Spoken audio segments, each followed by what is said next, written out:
오늘 우리에게 주신 하나님의 말씀은 창세기 4장 1절부터 15절 말씀입니다. 창세기 4장 1절부터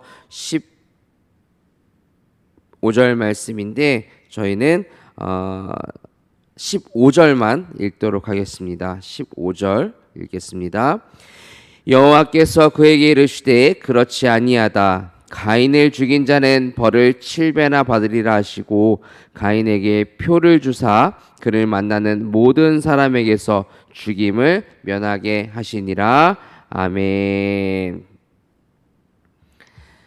오늘은 하나님은 예물보다 사람을 먼저 보십니다 라는 제목으로 창세기 4장 1절부터 16절 말씀을 의지해서 말씀을 나누도록 하겠습니다. 같은 예배당에 두 사람이 앉아 있습니다. 같은 시간에 나왔습니다. 같은 찬송을 불렀습니다. 같은 설교를 들었습니다. 같은 헌금함에 손을 넣었습니다. 겉으로 보면 완전히 같은 예배입니다. 그런데 한 사람은 하나님을 만나고 돌아갑니다.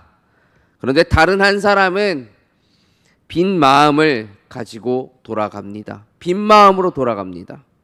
무엇이 달랐기 때문일까요? 오늘 본문에 바로 그 두 사람이 나옵니다. 인류 역사상 최초로 예배를 드린 형제 가인과 아벨이 등장합니다.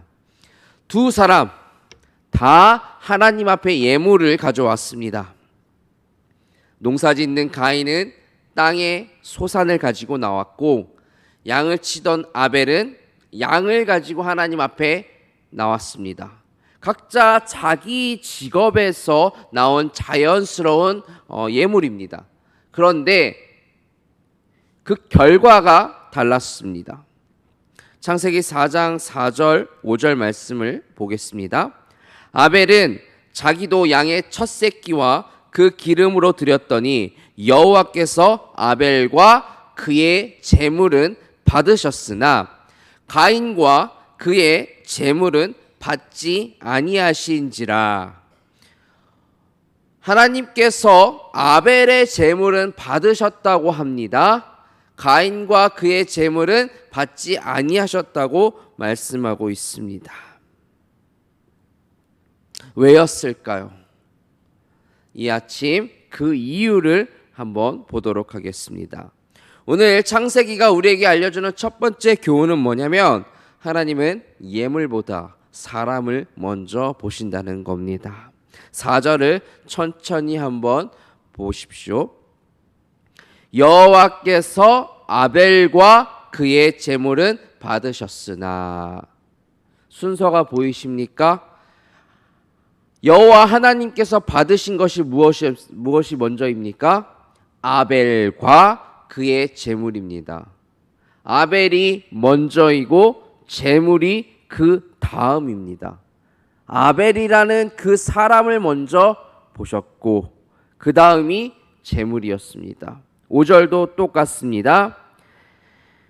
가인과 그의 제물은 받지 아니하신지라. 하나님은 제물을 보시고 그 다음 사람을 판단한 것이 아닙니다.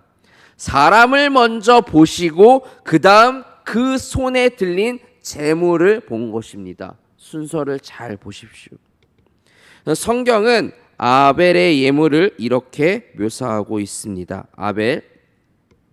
아벨은 자기도 그리고 양의 첫 새끼와 그 기름을 드렸더니, 첫 새끼를 이야기합니다. 그 해에 처음 태어난 것입니다. 그러면 그걸 하나님 앞에 드렸다. 아직 그 다음 것이 태어날지 알 수 없는 상태에서 드린 것입니다. 맞습니까? 첫 새끼를 드렸으면 두 번째, 세 번째, 네 번째 양이 태어날지 그렇지 못할지 모릅니다. 그러나 하나님 앞에 그 첫 새끼를 드립니다. 그리고 기름을 드렸다고 이야기하고 있습니다. 당시 가장 좋은 부위입니다. 기름을 드렸다. 동물의 내장을 덮고 있는 그 지방과 콩팥 주변의 기름기, 그걸 가리키는 말인데, 고대 금동에서는 이 지방 부위가 짐승의 몸에서 가장 풍성하고 좋은 부분으로 여겼다고 합니다. 그러니까 뭐냐? 아벨은 첫 것과 가장 좋은 것을 하나님 앞에 드렸다는 겁니다. 반면에 가인의 예물은, 세월이 지난 후에 가인은 땅의 소산으로 제물을 삼아 여호와께 드렸고, 4장 3절 말씀입니다. 자, 뭐라고 묘사하고 있습니까? 땅의 소산으로, 그냥 소산입니다. 첫 열매를 드렸다라는 말을 하고 있지 않습니다. 가장 좋은 것을 드렸다는 말이 성경에 언급되지 않고 있습니다. 수확한 것 중에서 얼마쯤을 그냥 가지고 온 겁니다. 여러분, 드렸다는 사실은 똑같습니다. 하나님 앞에 드렸다는 사실은 같습니다. 그러나 첫 것을 드리는 마음과 남은 것을 드리는 마음은 다릅니다. 히브리서는 이 차이를 한 단어로 정리합니다. 믿음으로 아벨은 가인보다 더 나은 제사를 하나님께 드림으로 의로운 자라 하시는 증거를 얻었으니. 믿음, 한 단어로 이야기합니다. 이걸 믿음이라고 이야기하고 있습니다. 왜? 아벨의 양이 가인의 곡식보다 비쌌기 때문이 아닙니다. 아벨은 하나님을 신뢰했기에 첫 것을 드릴 수 있었던 겁니다. 다음 것이 태어날지 모릅니다. 내게 다음에 수확이 있을지 모릅니다. 그러나 하나님이, 내가 이걸 드려도 하나님이 채우실 것이다 라는 그 믿음이 아벨에게 있었다는 겁니다. 가인도 분명히 예배는 드렸습니다. 그러나 성경은 그의 예물에 끝내는 첫 것이라는 그 단어를, 그 말을 붙여주지 않았습니다. 본문의 이 침묵이 가인의 예배를 말해주는 겁니다. 문제는 예물의 종류가 아니라 예배자의 마음이었던 겁니다. 새벽에 나온 우리에게 오늘 이 창세기 말씀이 묻습니다. 저와 여러분에게 묻습니다. 나는 하나님께 첫 시간을 드리고 있는가? 남는 시간을 드리고 있는가? 첫 마음을 드리고 있는가?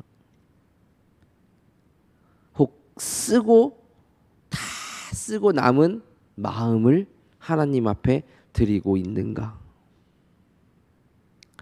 두 번째로 오늘 창세기가 우리에게 알려주는 교훈 두 번째는 뭐냐면, 예배가 무너지면 죄가 문 앞에 웅크린다 라는 사실을 우리에게 알려줍니다. 이게 무슨 말이냐면, 가인이 자기가 드린 예물이 하나님 앞에 받아들여지지 않자 가인은 몹시 분해서 얼굴빛이 변합니다. 자, 보세요. 가인과 그의 제물은 받지 아니하시는지라 가인이 몹시 분하여 안색이 변하니. 그런데 그 다음 장면을 한번 보십시오. 하나님이 먼저 가인을, 그런 안색이 울그락불그락 안색이 변한 가인에게 하나님이 먼저 찾아오십니다. 6절 7절. 여호와께서 가인에게 이르시되 네가 분하여 함은 어찌 됨이며 안색이 변함은 어찌 됨이냐? 네가 선을 행하면 어찌 낯을 들지 못하겠느냐?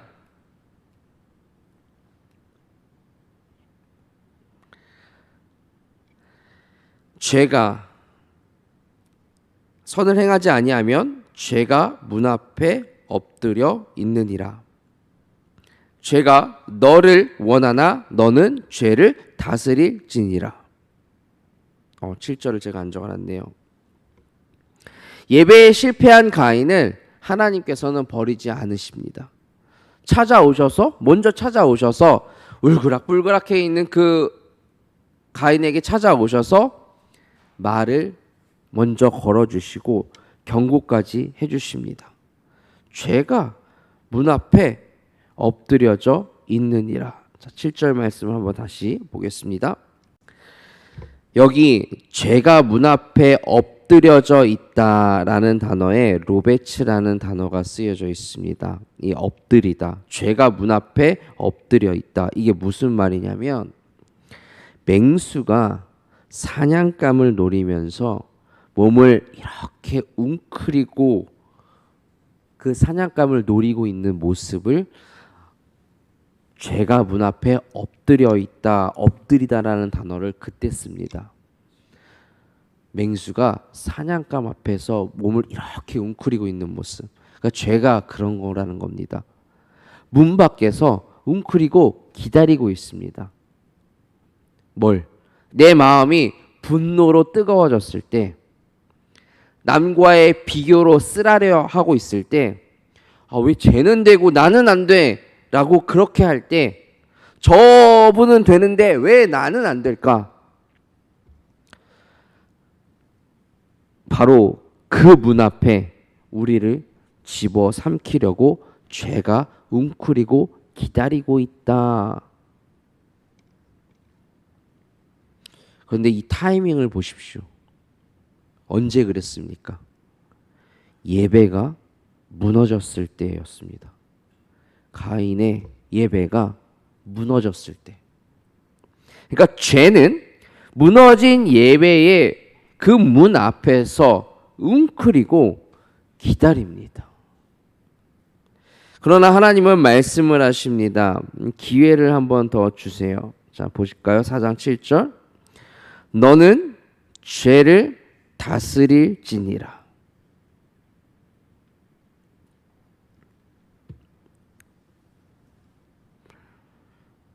죄가 지금 너를 원하나 너는 죄를 다스릴지니라. 가인에게는 아직 그 죄의 문을 열지 않을 기회가 있었습니다.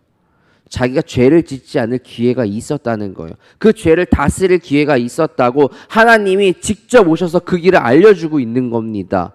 아직 너는 죄를 다스릴 기회가 있어. 그런데 가인은 그 하나님의 음성 대신 자기 분노의 소리를 듣습니다. 그리고 들에서 아우를 쳐 죽입니다. 시기심에, 질투심에.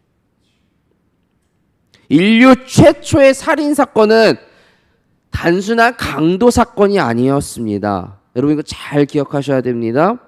인류 최초의 살인은 단순한 그냥 시기와 질투에서 나온 강도 사건이 아니라 예배의 자리에서 시작된 비극이었습니다. 그러니까 여러분, 이게 우리가 예배를 결코 가볍게 여길 수 없는 이유입니다. 예배가 살면 삶이 지켜지고, 예배가 무너지면 문 밖에 죄가 내 삶으로 들어옵니다. 이 교훈을 알려주는 거예요. 그런데 하나님은 이렇게 실패한 사람도 포기하지 않으십니다. 이제 본문의 마지막이자 가장 놀라운 부분입니다. 하나님이 가인에게 오셔서 물으십니다. 창세기 4장 9절. 내 아우 아벨이 어디 있느냐라고 물으십니다. 아벨을 돌로 쳐 죽였습니다. 그 다음 하나님께서 가인에게 찾아오셔서 뭐라고 말씀하시냐? 내 아우 아벨이 어디 있느냐? 어디서 많이 들어본 질문 아닙니까? 창세기 3장에서 아담과 하와가 선악과를 먹고 나무 뒤에 숨었을 때 하나님께서 아담아 네가 어디 있느냐라고 물으셨죠. 아버지가 죄를 지었을 때도 그 아들들이 죄를 지었을 때도 하나님의 첫 마디는 심판 선고가 아니었습니다. 내가 너를 벌할 거야. 어디 숨어가 아니었습니다. 심판 선고가 아니라 질문이었습니다. 어디 있느냐? 그 질문은 문을 여는 말이었습니다. 어떤 문? 돌아올 자리를 만들어주는, 다시 돌아올 기회를 주는. 그리고 15절 말씀을 보십시오. 여호와께서 그에게 이르시되 그렇지 아니하다. 가인을 죽이는 자는 벌을 7배나 받으리라 하시고 가인에게 표를 주사 그를 만나는 모든 사람에게서 죽임을 면하게 하시니라. 동생을 죽인 그 살인자에게 하나님이 무엇을 주십니까? 표를 지금 주십니다. 어떤 표? 그건 낙인이 아니라 얘는 살인자야, 얘는 동생을 쳐 죽인 자야 라는 그 표를 준 것이 아니라 보호의 표시였습니다. 보십시오. 그를 만나는 모든 사람에게서, 가인을 만나는 모든 사람에게서 죽임을 면하게 하시니라. 아무도 이 가인을 해치지 말라라고 하는 하나님의 인장이었습니다. 12일차, 오늘이 우리가 14일차 말씀을 나누고 있는데요. 12일차에서 우리는 심판 속에서도 새로운 약속을 주시는 그 하나님을 보았고, 13일차에서도 그 에덴에서 그들을 쫓아내면서도 새로운 옷을 입혀주시는, 가죽 옷을 입혀주시는 하나님을 보았습니다. 그렇죠? 오늘도 같은 하나님이십니다. 하나님은 실패한 예배자에게도 마지막 손길을 남겨주시는 겁니다. 가인 같은 사람도 보호하시는 하나님이시라면, 혹 우리 삶에서 예배가 실패했을지라도, 또 우리 삶의 예배가 실패했을지라도 우리가 그 하나님께 다시 나아가지 못할 이유가 없지 않겠습니까? 오늘 이 새벽 자리가 우리의 제단입니다. 하나님은 지금 우리의 손에 들린 것보다 여기 앉아있는 우리를 먼저 보고 계십니다. 화려한 예물이 없어도 괜찮습니다. 왜요? 첫 시간, 첫 마음, 그거면 하나님 받으시는 겁니다. 그리고 혹시 내가 지나간 실패, 내가 과거에 어제 하나님 앞에 지었던 죄들, 삶의 예배에서 실패했던 부분들이 내 마음을 누르고 있다고 한다면 우리가 한번 기억해 보는 겁니다. 오늘 말씀을. 하나님은 그런 가인에게도 먼저 찾아오셨고, 먼저 말을 걸어주셨고, 또 표를 주셨던 분이십니다. 오늘 우리가 드릴 것은 완벽한 예배가 아니라 하나님 앞에 진짜 정직한 첫 마음입니다. 이게 중요합니다. 오늘 이 문장을 여러분들 기억하시고 붙드셨으면 좋겠습니다. 하나님은 손에 들린 예물보다 그 예물을 들고 선 사람을, 저와 여러분을 먼저 보시는 분이다. 기도하겠습니다.